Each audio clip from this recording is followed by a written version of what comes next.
Hello नमस्कार, जय हिंद, वंदे मातरम। आप देख रहे हैं जियो न्यूज और हम आपके लिए लेकर आए हैं देश दुनिया की, आपके राज्य शहर की सिलेक्टेड काम की फटाफट बड़ी खबरें। लेकिन उससे पहले यदि आपने हमारे चैनल को सब्सक्राइब नहीं किया है तो चैनल को सब्सक्राइब करके बेल नोटिफिकेशन ऑन करें और इस वीडियो को ज्यादा से ज्यादा लाइक और शेयर करें। बड़ी खबरें देखने से पहले आपके लिए आज का सवाल, मनुष्य अपने जीवन का लगभग कितने वर्ष सोने में बिता देता है? ऑप्शन ए 25 वर्ष, ऑप्शन बी 15 वर्ष, ऑप्शन सी 30 वर्ष और ऑप्शन डी 20 वर्ष। इस सवाल का जवाब हमें कमेंट करें और आप किस राज्य और शहर की ज्यादा खबरें देखना चाहते हैं हमें कमेंट करके बताएं ताकि हम आपके राज्य शहर की ज्यादा खबरें दिखा सकें। चलिए अब देखते हैं आज की फटाफट बड़ी खबरें। दिल्ली की गरीब महिलाओं को हर महीने 2500 रुपए मिलेंगे, कैबिनेट ने मंजूरी दी। नड्डा ने योजना की घोषणा की, रजिस्ट्रेशन की तारीख तय नहीं। दिल्ली सरकार ने अंतर्राष्ट्रीय महिला दिवस के मौके पर महिला समृद्धि योजना लॉन्च कर दी है। इसमें बीपीएल यानी गरीबी रेखा के परिवार की महिलाओं को हर महीने 2500 रुपए दिए जाएंगे। दिल्ली में 72 लाख महिला मतदाता हैं और अनुमान है कि लगभग 20 लाख महिलाओं को इस योजना का फायदा मिलेगा। भाजपा अध्यक्ष जेपी नड्डा ने जवाहरलाल नेहरू स्टेडियम में योजना शुरू करने की घोषणा की है। इससे पहले शनिवार सुबह दिल्ली कैबिनेट की बैठक में योजना को मंजूरी दी गई थी। योजना लॉन्च करते हुए नड्डा ने कहा कि मैं सीएम रेखा गुप्ता और अन्य लोगों को बधाई देता हूं कि दिल्ली में इस योजना को लागू करने के लिए 5100 करोड़ रुपए जारी किए गए हैं। योजना तुरंत शुरू की जाएगी। भाजपा की चुनावी सफलता में महिलाओं की भूमिका को स्वीकार करते हुए नड्डा ने कहा कि दिल्ली की जीत महिलाओं के समर्थन के बिना संभव नहीं थी। दिल्ली विधानसभा के चुनाव के दौरान आम आदमी पार्टी की महिलाओं को हर महीने 2100 रुपए देने के वादे के सामने भाजपा ने 2500 रुपए देने का वादा किया था। एमपी में धर्मांतरण कराने वालों को हो गया फांसी, सीएम मोहन यादव बोले, हमारी सरकार ऐसा प्रावधान करने जा रही है। महिला दिवस पर लाडली बहनों को राशि ट्रांसफर की। बता दें कि शनिवार को अंतर्राष्ट्रीय महिला दिवस के मौके पर भोपाल के कुशाभाऊ ठाकरे कन्वेंशन सेंटर में आयोजित कार्यक्रम में मुख्यमंत्री डॉक्टर मोहन यादव ने कहा कि धर्मांतरण कराने वालों को फांसी की सजा का प्रावधान करने जा रहे हैं। सीएम डॉक्टर मोहन यादव ने कहा कि मासूम बेटियों के साथ दुराचार करने वाले मामले में सरकार बहुत कठोर है। इस संबंध में फांसी का प्रावधान किया गया है। जोर जबरदस्ती से बहला फुसलाकर जो दुराचार करेगा, हमारी सरकार उसको छोड़ने वाली नहीं है। किसी हालत में ऐसे लोगों को जीवन जीने का अधिकार नहीं देना चाहिए। सीएम ने कहा कि धार्मिक स्वतंत्रता अधिनियम के माध्यम से जो धर्मांतरण कराएंगे उनके लिए फांसी का प्रावधान हमारी सरकार द्वारा किया जा रहा है। किसी हालत में न तो धर्मांतरण न दुराचरण चलेगा और सरकार ने संकल्प लिया है कि इनके साथ कठोरता से पेश आएंगे।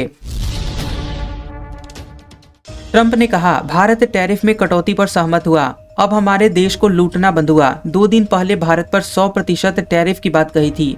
अमेरिकी राष्ट्रपति डोनाल्ड ट्रंप ने कहा कि भारत हमसे बहुत ज्यादा टैरिफ वसूलता है, आप भारत में कुछ भी बेच नहीं सकते। हालांकि भारत अब अपने टैरिफ में बहुत कटौती करना चाहता है क्योंकि हम उनके किए गए पोल खोल रहे हैं। ट्रंप ने मीडिया ब्रीफिंग में कहा कि हमारे देश को हर किसी ने लूटा है, लेकिन अब ये बंद हो गया है। मैंने अपने पहले कार्यकाल में इसे बंद करवाया था, अब हम इसे पूरी तरह से बंद करने जा रहे हैं क्योंकि ये बहुत गलत है। अमेरिका को आर्थिक, वित्तीय और व्यापार की नज़र से दुनिया के हर देश ने लूटा है। ट्रंप के इस बयान पर भारत ने अभी तक कोई प्रतिक्रिया नहीं दी है।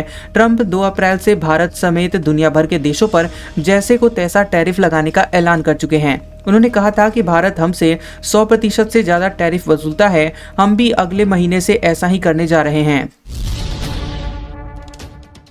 यूपी एटीएस ने 18 साल से फरार आतंकवादी को पकड़ा। 3 पत्नियों के साथ कश्मीर में रह रहा था, पीओके में ट्रेनिंग ली थी। यूपी एटीएस ने हिजबुल मुजाहिदीन के आतंकवादी उल्फत हुसैन को कश्मीर से गिरफ्तार किया है। एटीएस और यूपी पुलिस को अल्फत की 18 साल से तलाश थी और पुलिस ने उस पर 25,000 रुपए का इनाम भी घोषित कर रखा था। उल्फत को मेडिकल कराने के बाद मुरादाबाद जेल भेज दिया गया। एटीएस ने बताया कि यहां उल्फत मूल रूप से कश्मीर के पुंछ जिले का रहने वाला है। वह राष्ट्र विरोधी गतिविधियों में संलिप्त रहा है और वह 2007 में मुरादाबाद से फरार हो गया था। एसएसपी एटीएस देवेश कुमार पांडे ने बताया कि हमें सूचना मिल रही थी कि उल्फत हुसैन आतंकवादी गतिविधियों में शामिल है और इसके बाद से सहारनपुर की एटीएस यूनिट उसे ट्रेस कर रही थी। उसकी लोकेशन जम्मू कश्मीर के पुंछ में मिली, वहां एटीएस की टीम पहुंची और उसे गिरफ्तार कर लिया। अजमेर में पुलिस की मौजूदगी में मॉल बाजारों में तोड़फोड़, एडवोकेट की हत्या के विरोध में बंद रहे 3 शहर, वकीलों की राजस्थान बंद की चेतावनी।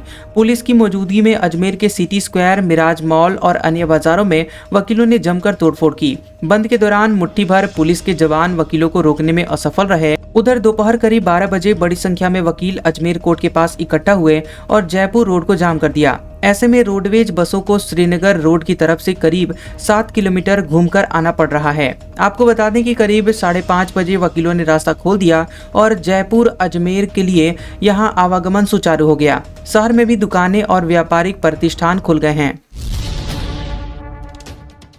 पीएम मोदी ने 1.5 लाख लखपति दीदियों से बात की, कहा मैं दुनिया में सबसे अमीर, मेरे खाते में करोड़ों माताओं बहनों का आशीर्वाद।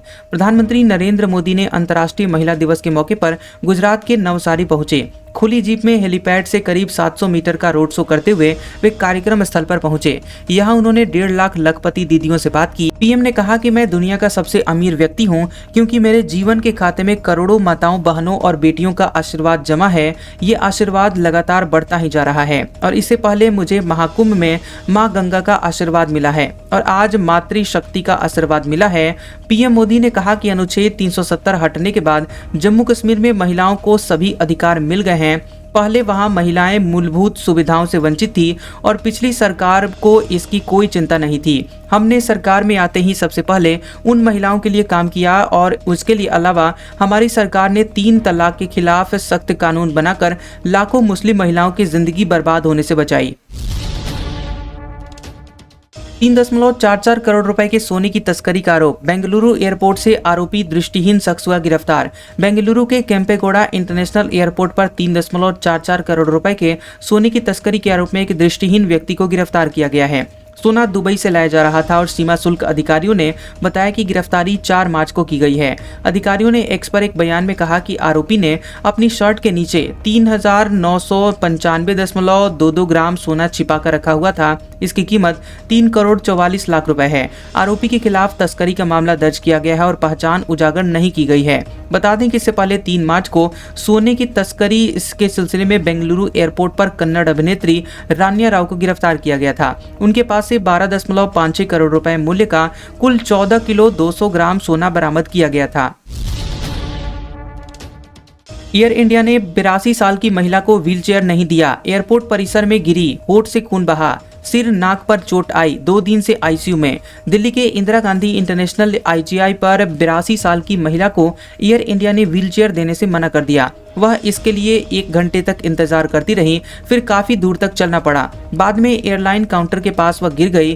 गिरने से महिला के सिर और पैर में गंभीर चोटें आई हैं, लेकिन वहां मौजूद किसी भी स्टाफ ने मदद नहीं की। वे 2 दिन से बेंगलुरु के अस्पताल में आईसीयू में भर्ती हैं। बता दें कि महिला की पोती पारुल कंवर ने 7 मार्च को एक्स पर पोस्ट करके आरोप लगाया कि 4 मार्च को वे अपनी दादी के साथ दिल्ली से बेंगलुरु जा रही थी। एयरलाइन ने उनकी बुजुर्ग दादी के साथ बहुत बुरा व्यवहार किया। उन्होंने टिकट बुकिंग के दौरान ही दादी के लिए एयरक्राफ्ट डोर तक व्हीलचेयर की डिमांड की थी।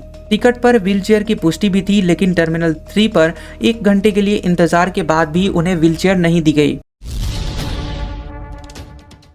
राहुल गांधी बोले, गुजरात कांग्रेस के आधे नेता बीजेपी से मिले, हमारे बब्बर शेर चेन से बंधे, यहाँ पार्टी नाकाम, ये कहने में शर्म नहीं। लोकसभा में विपक्ष के नेता और कांग्रेस लीडर राहुल गांधी ने कहा कि गुजरात में कांग्रेस की लीडरशिप में 2 तरह के लोग हैं, उनमें बंटवारा है। एक वे हैं जो जनता के साथ खड़े हैं, जिनके दिल में कांग्रेस की विचारधारा है। दूसरे वे हैं जो जनता से कटे हुए हैं, दूर बैठते हैं और उनमें से आधे बीजेपी से मिले हुए हैं। राहुल गांधी ने आगे कहा कि मेरी जिम्मेदारी है कि जो ये 2 ग्रुप हैं, इनको छांटना है। कांग्रेस में नेताओं की कमी नहीं है, बब्बर शेर हैं, लेकिन पीछे से चेन लगी हुई है, तो ये चेन से बंधे हैं। यहाँ रेस के घोड़े को बारात में बांध दिया जाता है। मणिपुर में फ्री ट्रैफिक मूवमेंट के पहले दिन हिंसा, 1 की गई जान, 16 घायल। कुकी समुदाय के लोगों ने बसें रोकी, सुरक्षा बलों ने आंसू गैस छोड़ी। बता दें कि मणिपुर में कुकी और मैतेई बहुल इलाकों में तकरीबन 2 साल बाद फ्री ट्रैफिक मूवमेंट शुरू होते हिंसा भड़क उठी। इम्फाल, चुराचांदपुर, कांगपोकपी, विष्णुपुर और सेनापति को जोड़ने वाली सड़कों पर जैसे ही बसें चलनी शुरू हुई, कुकी समुदाय के लोगों ने इसका विरोध करना शुरू कर दिया। बता दें कि इस दौरान प्रदर्शनकारियों ने आवाजाही रोकने के लिए सड़कों पर पत्थर बिछा दिए, सड़कों पर पेड़ काट कर गिरा दिए गए और कई जगह पर गाड़ियां खड़ी कर सड़कें रोक दी गई, बसों कारों में आग लगा दी गई। हिंसा कर रहे लोगों को रोकने के लिए सुरक्षा बलों ने लाठीचार्ज किया और आंसू गैस के गोले दागे। जवाब में प्रदर्शनकारियों ने पत्थरबाजी की। ईडी ने हैदराबाद एयरपोर्ट से बिजनेस जेट जब्त किया। प्रमोटरों पर 850 करोड़ रुपए ठगी का आरोप। 22 जनवरी को इसी प्लेन से विदेश भागे। प्रवर्तन निदेशालय यानी ईडी ने हैदराबाद के राजीव गांधी इंटरनेशनल एयरपोर्ट से एक बिजनेस जेट जब्त की है। सूत्रों के मुताबिक ईडी हैदराबाद के फाल्कन ग्रुप और उसके प्रमोटरों के खिलाफ मनी लॉन्ड्रिंग की जांच कर रही है।